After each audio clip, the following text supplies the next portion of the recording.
Hola chicos, arrancamos una clase nueva de Introducción a la Arquitectura. Voy a arrancar directamente con Historia de la Arquitectura, con el tema que nos toca esta semana, que es el manierismo. Bueno, el manierismo, esto es como un pequeño cuadro resumen, surge en Italia entre el 1520 y el final del siglo XVI, en un contexto de cambio y crisis. Esta crisis viene referida a la peste negra. La Ratus Ratus, la rata negra, fue la primera en llegar a Occidente con los soldados que regresaban de las cruzadas. En Europa, al encontrar mucha suciedad, grano, suciedad No olvides la suciedad. y más suciedad para comer, la rata negra prosperó rápidamente. ¡Ey, Alto! ¡Alto! ¡No está bien! Así no es como lo ensayamos. ¿Qué es lo que pasa? No pasamos de ratas y oscuridad a ratas y calaveras. Bueno, mi libreto dice ratas Y olvidaron calaveras. la pulga. Las ratas no causaron la peste. La pulga causó la peste. La pulga es el punto central. Que entre la pulga. No, esa no. Ahí está. ¡Ay, qué asqueroso! Xenopsila queopis, la pulga de las ratas. Verán, esa pequeña le pasó la peste a este amigo, una rata, matando a la rata. Cuando la pulga percibe una rata fría y muerta, prefiere buscar una cálida y viva. Pero si un humano pasa por casualidad, pues...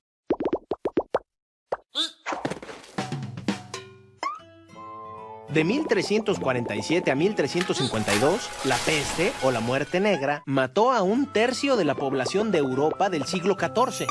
Y tantas, o tal vez hasta más ratas. ¿Y qué detuvo la peste? No se sabe a ciencia cierta. Tal vez el jabón, drenajes cerrados, un cambio de temperatura.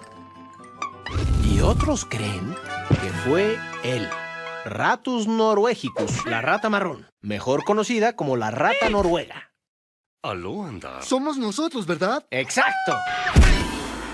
Que fue en 1522, el saco de Roma en 1527 y la Reforma Protestante. O sea, ¿esto qué quiere decir? Que este nuevo contexto de cambio y crisis, que si ustedes recuerdan cuando hablamos del Renacimiento, eh, cambia completamente el escenario de la gente, de la sociedad del momento por estos acontecimientos, como si estuviéramos hablando del presente. Después de la pandemia las cosas van a cambiar un montón, así que es como si fuera un contexto de cambio y crisis que provocó un cambio en el pensamiento de las personas, y un cambio en todo lo referido a la vida, al arte, la arquitectura, la escultura y bueno, todos esos detalles los vamos a ir viendo ahora. Significa que, por ejemplo, en el Renacimiento, todo ese mundo optimista que había diera paso a un desasosiego y a una tensión propia del manierismo. Bien, otro aspecto importante que tienen que tener en cuenta es que, bueno, no estamos hablando de mecenazgo o mecenas, que eran como los patrocinadores de los artistas, a cambio de encargos individuales especiales de estas familias mecenas. Estos encargos pasaban a la corte. La corte o las cortes de estas sociedades eran instituciones parlamentarias de cada reino. Entonces cambiaba el tipo de encargo. Habían nuevos elementos de esta refinada vida cortesana, como por ejemplo lo que ven en la imagen es un salero. No me pregunten cómo funciona, realmente me parece impresionante que eso sea un salero.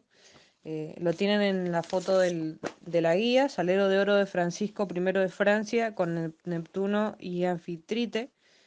Bueno, se ostentaba hasta en los detalles más mínimos como un salero.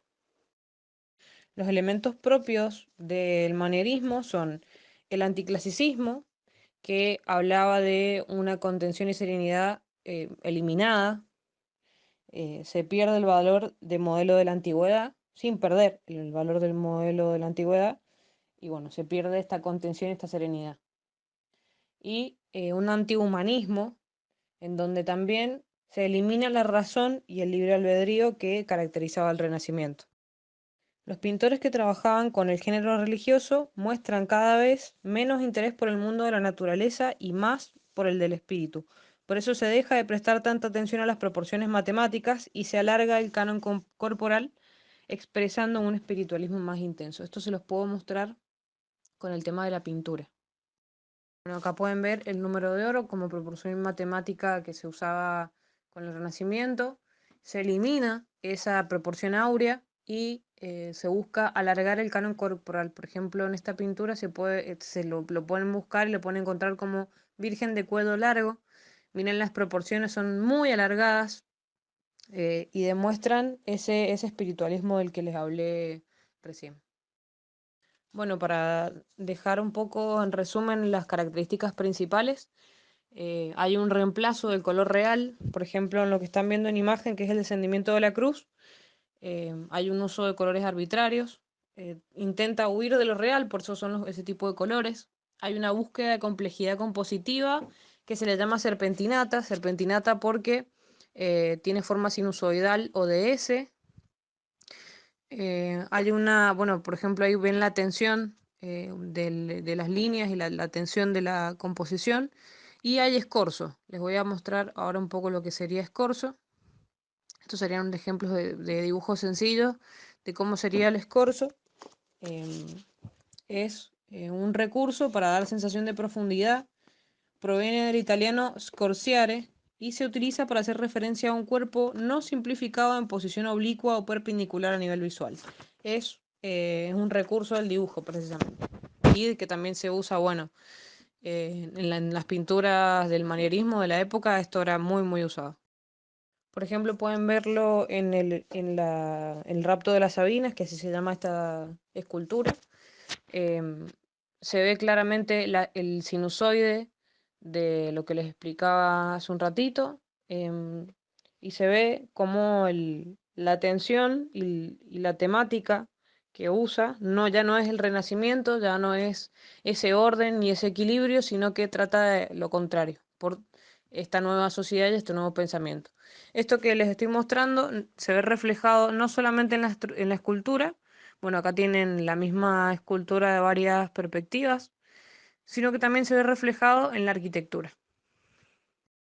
En la arquitectura ya no estamos hablando de claridad y simpleza, sino que hay un intento y una intención muy fuerte de demostrar que el interior es distinto al exterior.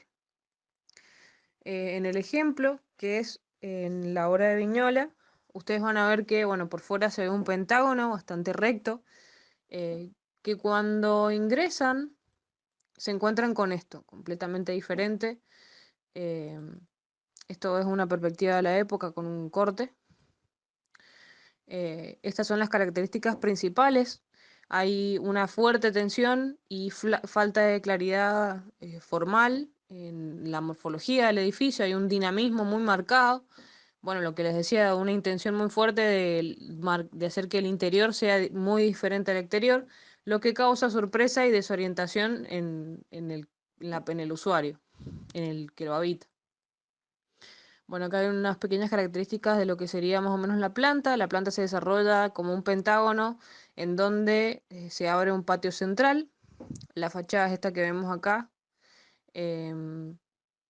Estanza de Torriones se le llama como una especie de terraza o lugar especial del dueño. Y tiene 3 pisos. El piso inferior es casi subterráneo y se lo consideraba zona de servicio, o sea, era como la parte no visible del edificio y donde los espacios, bueno, eran específicos de la servidumbre. Con eso finalizamos Historia de la Arquitectura y ahora vamos a pasar al arquitecto de la semana. En esta oportunidad les traigo a Lina Bubardi. Es de nacionalidad italiana, pero se radica en Brasil, hace mucha arquitectura en Brasil. Vivió en el periodo de 1914 y 1992. Y bueno, ahora les dejo un videito de su obra para que vean un poco el concepto que ella trabajaba y su forma de hacer arquitectura.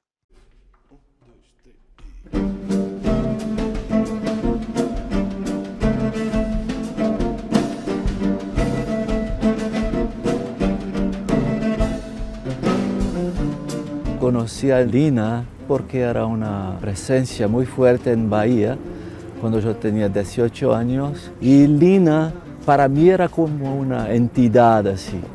Yo era su fan, es así. Esta exposición se articula alrededor de la figura de Lina Bo Bardi, una arquitecta italiana que emigra a Brasil en el año 46 y que se convierte en una figura imprescindible para entender la cultura y la sociedad brasileña entre los años 40 y los 90. Lina Bo Bardi quizá es una de las arquitectas más importantes de la segunda mitad del siglo XX, yo diría que la más importante, porque hace un acercamiento a la arquitectura algo distinto. La arquitectura no solamente son los edificios, sino aquello que sucede después de la inauguración de los edificios. Siempre dijo que el arquitecto debía de ser un personaje humilde, que dejara que la vida sucediera y no imponer ciertas formas de vida. Las exposiciones que se han organizado anteriormente sobre Lina Bo Bardi han estado enfocadas fundamentalmente en su arquitectura. Esta exposición tiene la novedad de presentar un enfoque diferente y ofrecer todas las facetas y las disciplinas a las que Lina se dedicó. Ese mundo plural, amplio, abierto al diseño, a la escenografía, al teatro, a tantas cosas que no solo se limitaban a la arquitectura. Su manera de entender la arquitectura era una forma mucho más porosa, global, abierta, expandida, ¿no? La idea es hacer dialogar su obra con obras de otros artistas, artistas internacionales, pero además también con artistas populares, artistas anónimos, artistas indígenas, artistas no eruditos. El título de la exposición es una frase que juega con el inglés y con la palabra tupí, que se refiere a los tupinambas, a una de las etnias brasileñas, y procede del manifiesto antropófago de Oswald de Andrade del año 29, en el que él planteaba que lo que tenía que hacer Brasil era, digamos, canibalizar, deglutir la cultura europea, la cultura moderna. De alguna manera, Lina Bo Bardi ejerce con el Brasil, que la acoge y que acabaría siendo su país de elección, una especie de antropofagia a la inversa. Ella es una europea que va a Brasil, se da cuenta de la riqueza infinita que tiene la cultura brasileña y se lo acabó presentando a los propios brasileños porque lo había visto de una manera incluso mejor de la que los propios brasileños lo habían percibido.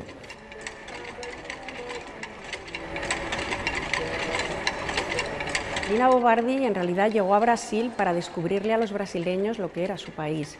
Hasta entonces, todas las piezas que podéis ver aquí, este tipo de arte, el popular, el indígena, nadie lo apreciaba. Entonces ella descubre a los brasileños la importancia que tenía su propia cultura.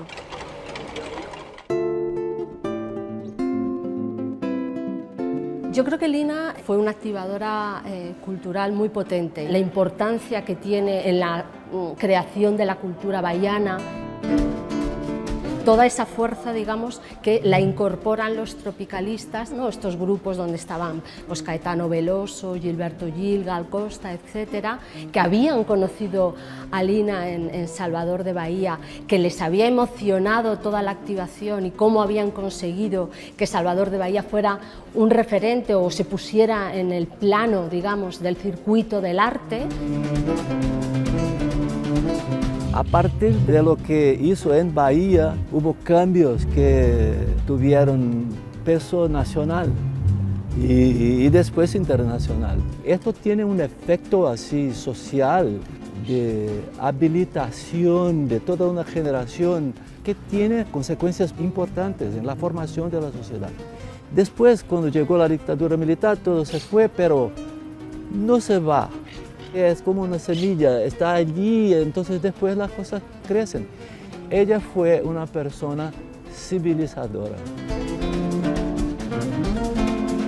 Quizá lo más importante de todo es que consigamos que el visitante de esta exposición salga amando Brasil, las calles de Sao Paulo, de Salvador, de otras ciudades, gracias a la mirada de Lina Bo Bardi.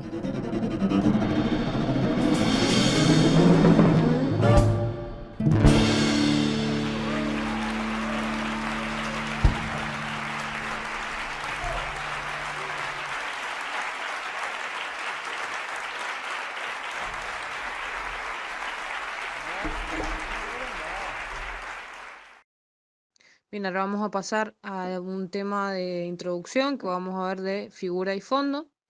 Bueno, figura es todo elemento que destaca Y fondo es todo lo que no es figura y es lo que contiene a la figura. La imagen que ven la deben conocer, se llama copa de Rubin. Em, También tiene, bueno, su toque subjetivo porque algunas personas ven la copa primero y después los perfiles, o al revés, ven primero los perfiles y después la copa, o sea que hay una subjetividad ahí sobre qué es figura y qué es fondo, pero bueno, vamos a ver algunas características. Principal y esencialmente, no puede existir la figura sin un fondo. ¿Bien? Bueno, cuando dos campos tienen la misma línea común, es la figura la que adquiere forma ante un fondo amorfo. ¿Esto qué quiere decir? Por ejemplo, el ejemplo que estamos viendo, lo que es figura o lo que destaca es el sector blanco. Está bien, vemos que el fondo interactúa con la figura, pero la figura es ese centro. El fondo parece que continúa atrás de la figura. O sea, si yo imagínense que es como si fueran dos partes recortadas y pegadas, la parte negra, si yo la saco afuera, el fondo sigue plano, o sea que no se corta. La figura se presenta como un objeto definido, sólido y estructurado. Eso se entiende en el ejemplo que les he puesto. La figura es un color sólido y el fondo es un color etéreo y vago. O sea, la figura destaca sobre la sombra, sobre el fondo. Bien. Se percibe a la figura como más cercana al espectador. Por ejemplo, la figura impresiona más y el fondo es algo plano e indefinido. Y por último, hay una línea límite que es, bueno, esa línea límite que divide el fondo de la figura, pertenece a la figura, ya es parte de la figura. Bueno, y ahora por último les voy a dejar como siempre el tutorial de dibujo. En esta oportunidad quise hacerles algo diferente, así que el dibujo va a ser una versión de la escultura que vimos en clase, pero pasada al dibujo digital. Espero que les guste, les mando un saludo y nos vemos en la clase.